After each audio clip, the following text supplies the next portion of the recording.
Hello, my name is Natalie Peterson, and welcome back to another episode of the Dean College Student Athlete Spotlight. Today, I'm joined by senior dance major Sarah Terrell from Saugus, Massachusetts. Hi, Natalie. Thanks for having me. So this spotlight is going to be a little bit different and maybe even kind of controversial from our previous episodes. So Sarah, let's just get right into it. As a dancer for the past 18 years, I'm sure you'd consider yourself a seasoned dancer, right? Yeah, I started dancing around 3 years old, and I just never saw myself not being a dancer. Yeah, that's probably when your passion for dance was born. 3 years old is really young, but that's amazing that now at 22 years old, you're months away from graduating with a bachelor's degree in dance. Did young baby aspiring Sarah ever think that would happen? Oh, God, no. I had literally no idea that I'd be where I am today. I knew I always wanted to be a dancer, but it wasn't until high school that I realized I could follow dance as a career path. Sounds like you really had your eyes opened. Can you tell me more about that? Yeah, so I was actually a junior in high school, and I went to vocational school studying dentistry, and I was working on co-op as an assistant to a dentist at a real dental office, and I just knew that wasn't for me when I tried it, but luckily I had heard about Dean and just felt like I had to try it. Wow, that's a pretty crazy story. Being a full-time dancer and a full-time dentist is completely different. So flash forward to now, you're a senior in college, and you've been performing at this level of dance for almost 4 years now.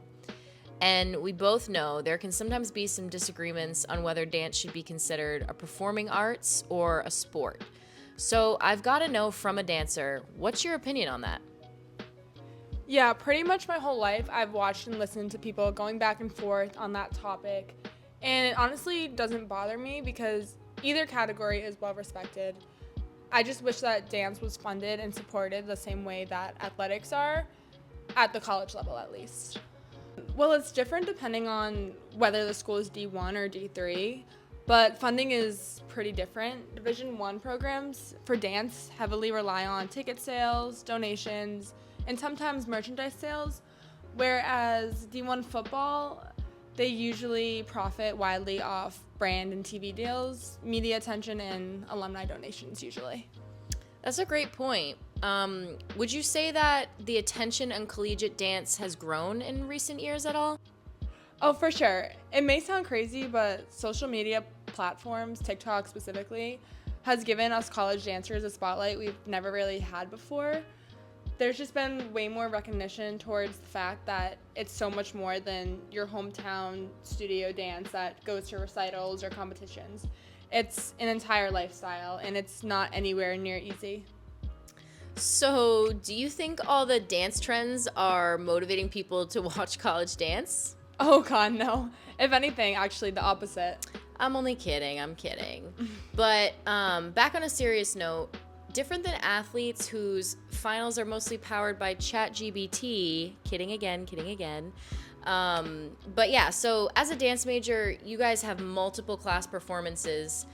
What do you think you'd compare your finals to in an athlete's perspective? So looking at our final from an athlete's perspective, I'd say it's much like a scrimmage or even a team tryout. We are given proper time to learn each final and each dance, and then we get to test ourselves on stage. Obviously, it's not a competition against another team or another individual, but it is cutthroat and competitive in the sense that we have to go against ourselves and watch our peers perform it too. That's a really good comparison. So before we sign off, what is one thing that you would tell anyone who doesn't think that dancers are just as athletic as athletes are? Well, I would first ask them to do a few turns and see how hard they struggle. Then I'd say, honestly, you could be right. Some athletes may be considered more athletic than some dancers, but that goes both ways. There are plenty of dancers who prioritize dance but can also play a sport, especially at the college level.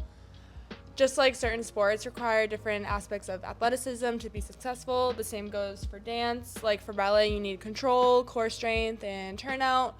And for hip hop, you need energy, speed, and the ability to use your body at different levels. Yeah, I know that I surely can't dance, so I give you guys all the credit in the world. I mean, you guys really are athletes just as much as the typical traditional sports player.